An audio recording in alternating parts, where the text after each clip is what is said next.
Hi friends, welcome to my channel. ఈరోజు మనం పోలాల అమావాస్య యొక్క విశిష్టతను తెలుసుకుందామండి. ఈ పోలాల అమావాస్య వ్రతం ముఖ్యంగా సంతానం కోసం చేస్తూ ఉంటారు.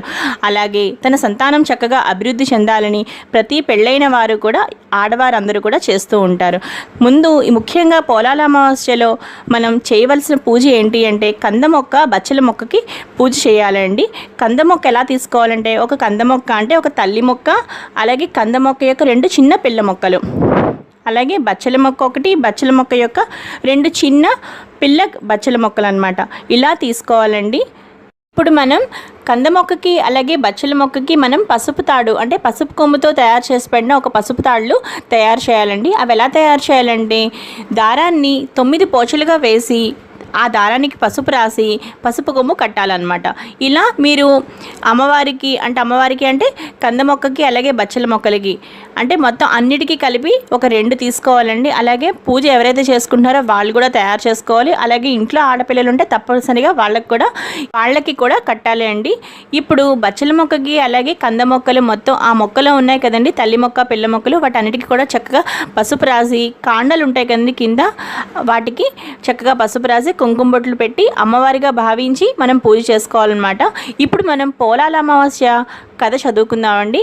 కథ చదువుకునేటప్పుడు ఎలా చేయాలి అంటే, చక్కగా అక్షంతలు చేత్తో పట్టుకుని అప్పుడు అమ్మవారి మనం పోలాల అమావాస్య కథ చదువుకోవాలండి. పోలాల అమావాస్య కథ అందరూ శ్రద్ధగా వినండి. ఒక బ్రాహ్మణునికి 7 కుమారులు ఉండిరి. వారందరికీ వివాహములు జరిగి కోడళ్ళు కాపురమునకు వచ్చిన తర్వాత ఎవరి కాపురములను వారు చేసుకుని చుండిరి. 7వ కోడలు ప్రతి ఏటా కని పెంచుతూ ఉంది. పుట్టిన ప్రతి బిడ్డ ఏడాది తిరగకముందే చనిపోతూ ఉన్నారు. 7 కోడండ్రులు కలిసి పోలాల అమావాస్య నోము నోచుకొని వలయునని ప్రతి సంవత్సరము ప్రయత్నించుచుండిరి. కానీ ప్రతి సంవత్సరం వారి ప్రయత్నములన్నీ సమకూడి తర్వాత 7వ కోడలి బిడ్డ చనిపోవడము, వ్రతం ఆగిపోవడము జరుగుతూ ఉంది. 7 ఏండ్లు గడిచినవి. 6 కోడండ్రులు విసుక్కుని 7వ కోడల్ని కనకపోయినా బాగుండునని తిట్టసాగిరి. 7వ సంవత్సరం అలాగే ప్రయత్నం చేసుకొనగా 7వ కోడలి 7వ కుమారుడు కూడా చనిపోయాను.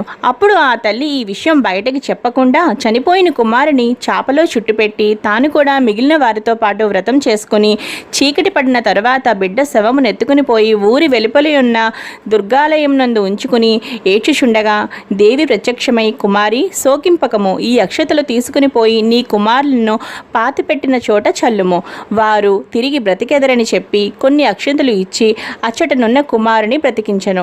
7వ కోడలు అటులనే శ్మశానమునకు పోయి దేవి చెప్పినట్లే చేసి 7 కుమారులతో ఇంటికి రాగా అచ్చటి వారందరినూ వింతపడి పోలాల